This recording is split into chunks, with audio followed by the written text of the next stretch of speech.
Ito yung inani naming sibuyas. In-storage namin siya. Nabili naman siya ng 1.3 ang isang net bag. Yan.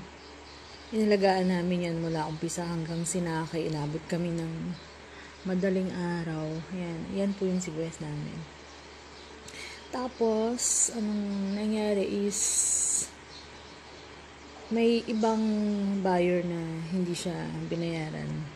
Siguro gawa ng kapabayaan namin or pagkakamali namin. Hindi kami nag-ingat. Ayun, hindi po siya nabayaran. Pero sa ngayon hindi pa kami okay. Pero dapat okay na. Ang gulo, no? Okay na. Kailangan na uli namin mag-start.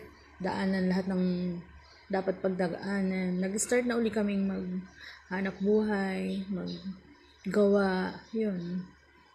Try lang, laban lang. Kaya to, 'di ba?